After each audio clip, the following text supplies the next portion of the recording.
पापी ग्रह, असाध्य व्याधि और उनका निदान। मैं अपने पिछले एक वीडियो में राहु गुरु के कारण होने वाले रोग या व्याधि के बारे में बता चुका हूं। अभी मैं पाप ग्रहों के बारे में बता रहा हूं कि पाप ग्रह से उत्पन्न व्याधि। छठा घर शत्रु राशि मानी जाती है, रोग व्याधि का घर माना जाता है, वो तो ठीक है, कोई बात नहीं है। दूसरी चीज ये कही जाती है कि छठे भाव में पाप ग्रह का होना अच्छा माना जाता है।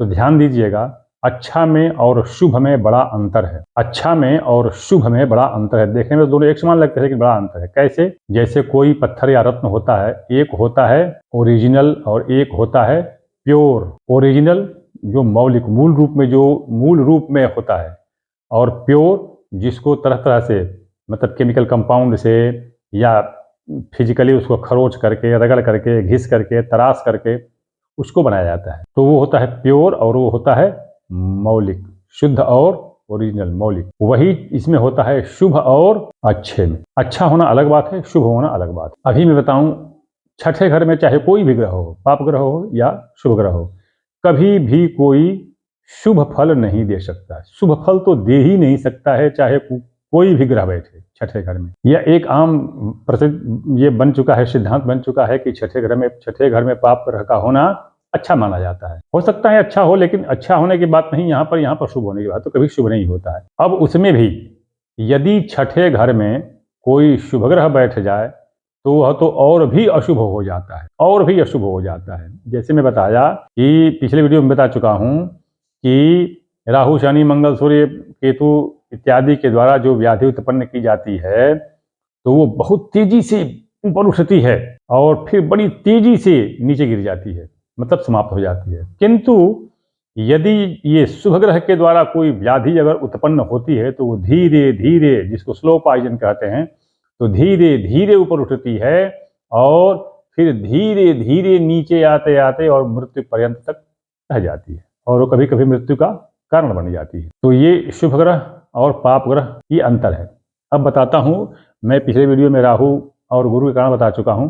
अभी मैं यहाँ पर राहु, शनि, मंगल के कारण बता रहा हूँ। राहु, शनि, मंगल के कारण होने वाली व्याधि क्या होता है? ये कमर से नीचे की व्याधि, उदर से नीचे की व्याधि ज्यादा होती है। राहु, मंगल, शनि के कारण उदर से नीचे की, मतलब कि जो लंबर रीजन होता है ना, उसकी सारी व्याधियां राहु, मंगल और शनि के कारण होती हैं। और ऊपर की व्याधियां जो होती हैं, सिर की हो, मुंह की हो, नाक की हो, आंख की हो, कान की हो, छाती की हो, पीठ की हो, ये सब जो व्याधियां होती हैं यह गुरु, शुक्र, चंद्र, बुध के द्वारा होती हैं। तो ये चीज ध्यान रखिए। अब बताता हूं कि राहु, मंगल, शनि के कारण उत्पन्न जो व्याधि होती है यह किस तरह से। छठे भाव का स्वामी, मतलब पहली शर्त है, छठे भाव का स्वामी लग्न में बैठ जाए। छठे भाव का स्वामी, ध्यान दीजिएगा, छठे भाव का स्वामी लग्न में बैठ जाए। लग्न में दूसरी शर्त, लग्नेश निर्बल हो। तीसरी शर्त राहु, मंगल और शनि में संबंध हो। राशि परिवर्तन, भाव परिवर्तन, दृष्टि और युति, मतलब एक साथ रहना, अगर ये हो तो ये व्याधियां असाध्य होती हैं। कौन व्याधियां? लंबर रीजन की, मतलब नीचे की। इसमें अस्थि भंग भी आता है और अकाल मृत्यु भी इसी में आती है। शुभ ग्रह अकाल मृत्यु नहीं देते हैं, पाप ग्रहों से अकाल मृत्यु होती है, तो अकाल मृत्यु इसी में आता है। इसी कारण से जो है ना प्रेत बाधा उत्पन्न हो जाती है, वो तो पहले मैं वीडियो में बता चुका हूं। तो यदि राहु, मंगल, शनि के कारण कोई व्याधि उत्पन्न होती है तो उसके लिए त्रयक्ष, ये कहीं कहीं पर मैं देखा हूं, इसका लोग अशुद्ध उच्चारण कर देते हैं या जो भी हो उसको त्रयक्ष कह देते हैं, त्रयक्षी, तो दोनों का अर्थ ही बदल जाता है। त्रयक्ष ये जो है, ये मतलब 3 यक्ष, इनमें 3 यक्ष जो होते हैं, ये इनकी आराधना, पूजा और सिद्धि की जाती है, जो भी हो। तो ये त्रयक्ष विधान जो है इनके लिए होता है। इसमें कौन है? त्रयक्ष में एक भंवर, एक कपिंजल और एक आस्तव। भंवर, कपिंजल और आस्तव, ये 3 यक्ष हैं। 3 यक्षों की साधना की जाती है, सिद्धि की जाती है, पूजा की जाती है, और फिर इन व्याधियों का निर्मूलन इन्हीं के द्वारा होता है। पौराणिक या और मान्यताओं के अनुसार ज्यों-ज्यों मंत्रों का जाप होता है उस तरह से ये तीनों इन व्याधियों को ले जा करके और विभिन्न दिशाओं में विसर्जित करते जाते हैं।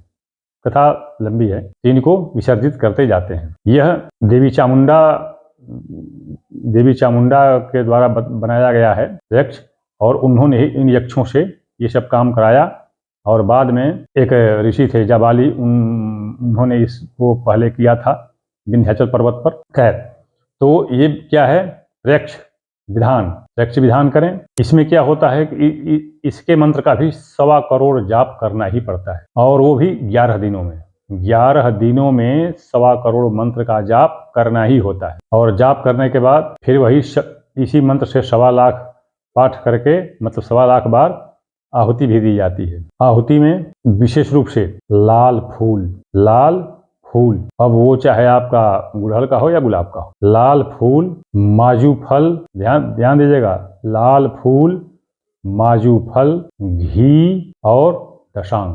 लाल फूल, माजू फल, घी और दशांग, इन चारों से आहुति दी जाती है 1.25 लाख। और इसका भी त्रयक्ष नामक, जो देवी का ही वो है, त्रयक्ष नामक रत्न, देखने में मूंगा के समान होता है, मूंगा नहीं होता है, लगता है कि ये मूंगा है, मूंगा नहीं होता है। क्योंकि इसकी पहचान का एक ही विधान है कि यदि इसी मंत्र को पढ़ करके और जो व्यक्ति पीड़ित है उसके हाथ में जैसे मुट्ठी में उसको दिया जाए, चावल रख करके और उस रत्न को हाथ पर रखा जाए और उसी मंत्र का पाठ किया जाए 5 बार, आराम से 5 बार पाठ किया जाए, और फिर उसको यदि जल में डाल दिया जाएगा तो वो पानी पूरा लाल हो जाएगा। और ऐसे अगर उस पत्थर को डालेंगे तो पानी लाल नहीं होगा, ये पहचान है। तो इस तरह से ये त्रयक्ष रत्न जो है धारण कराया जाता है। यह एक जो और ग्रंथों में ऋषि मुनि आचार्य ने जो बताए हैं इसके बारे में, वो तो ठीक ही है, वो तो है ही, बिल्कुल ये प्रमाणिक है। किंतु यह अनुभूत है, कराया गया है, सिद्ध है कि अत्यंत बिल्कुल गलित अवस्था में गया हुआ रोगी भी स्वस्थ हो जाता है। तो त्रयक्ष विधान मैंने इसको देखा है थोड़ा बहुत, अब हो सकता है वही सही हूँ, गलत तरीके से कराना, क्योंकि इसकी सामग्री भी लोग उल्टा सीधा, और जो प्राथमिक विधान है, जो जहाँ पर वो कुशा की मूर्ति बनाते हैं, तो वो कुशा की मूर्ति न बना करके ऐसे ही कुशा को उसमें गाड़ देते हैं, किसी में जो उड़द जौ के आटे का जो पिंडी होती है उसमें गड़ाए रहते हैं, तो थोड़ा बड़ा गलत हो जाता है। या तो असावधानी से करते हैं या जल्दी में करते हैं, जो भी जैसे भी वो कर देते हैं। और मंत्र का उच्चारण भी जो करते हैं वो आधा आगे का काट देते हैं, आधा पीछे का काट देते हैं, बीच का ही मंत्र वो बोलते हैं। मुझे तो थोड़ा बड़ा खराब लगा, लेकिन फिर भी कहा कि चलो देवी माँ की इच्छा, हो सकता है इसी से इनका कल्याण हो जाए, जो भी हो।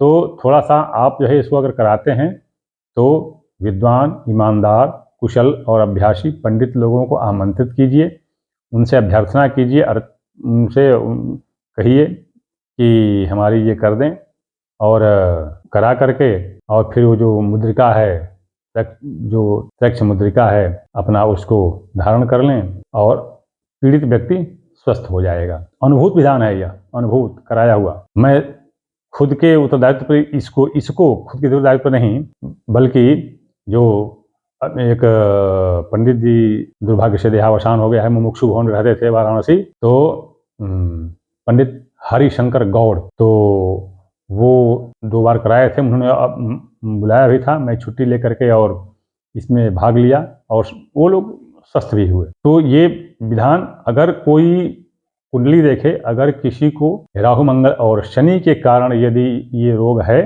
व्याधि है जो असाध्य हो चुकी है, जो किसी चिकित्सक आदि से ठीक नहीं हुई है, कहने का तात्पर्य है कि पहले लोग पंडित जी क्या नहीं जाएंगे, पहले कोई व्याधि होगी तो सीधे अस्पताल जाएंगे, छोटा डॉक्टर, उससे बड़ा डॉक्टर, उससे बड़ा अस्पताल, फिर सबसे प्रसिद्ध अस्पताल जाएंगे, और चाहे कितना हो पैसा हो खर्च करके, और जब नहीं कुछ होगा तो घर वापस आ जाएंगे और फिर पंडित जी के पास जाएंगे। और चलिए जो भी हो, अब मैं पंडितों की न तो बड़ाई कर सकता हूँ न निंदा कर सकता हूँ, क्योंकि पंडित की बड़ाई करने से होगा कि ये और कुछ भावना लग जाएगी लोगों में, तो मैं ये नहीं कर सकता। मैं यही इतना कहना चाहता हूँ कि जब बिल्कुल जड़ जमा लेता है, कोई व्याधि जमा लेती है और असाध्य हो जाती है व्याधि, तब पंडित लोगों के पास आते हैं, क्योंकि पंडितों के पास अद्भुत शक्ति होती है जो इतनी जटिल व्याधि को भी निर्मूल कर दे, तभी लोग आते हैं, वरना नहीं आते। तो मैं तो पंडितों का आभारी हूँ और उनका चरण पूजता हूँ, और वास्तव में पंडित जो है उच्च श्रेणी के हैं कि डॉक्टर अस्पतालों से भी ऊंचा शीर्ष स्थान दे करके इन्हें और इनके पास आया जाए, क्योंकि इनके पास अद्भुत दैवी शक्ति होती है। तो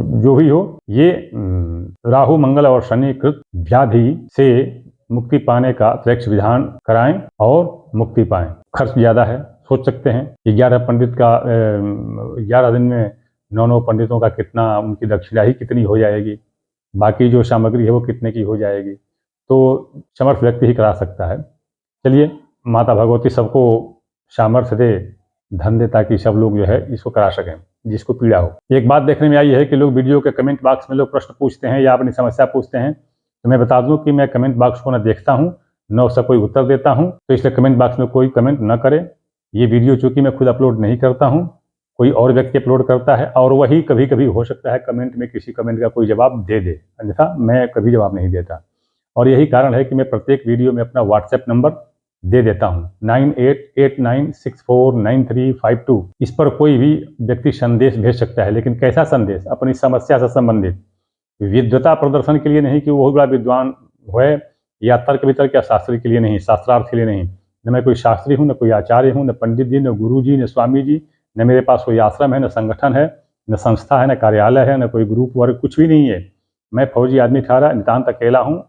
पारिवारिक परंपरा के कारण मैंने अच्छी तरह से वेद इत्यादि का जो भी है पर्याप्त अध्ययन किया, पर्याप्त, पूर्ण नहीं, पर्याप्त अध्ययन किया, और जो मेरे लिए बहुत उचित और पर्याप्त है। तो मुझे कोई ये कोई उसको अंग्रेजी में क्या कहते हैं, कौन सेलिब्रिटी क्या कहते हैं, तो वो सब मैं नहीं हूँ। और सबसे अंत में, मेरे पास निःशुल्क व्यवस्था कोई नहीं है। जिस किसी को भी कोई समस्या है, अगर पूछना है, यदि शुल्क दे सकने में समर्थ है तो फिर पूछे, अन्यथा न पूछे, कोई बात नहीं। मैं कोई उसकी निःशुल्क सेवा में नहीं कर सकता। अगला वीडियो मैं बना रहा हूँ किसी और प्रसंग के साथ, वीडियो की प्रतीक्षा करें।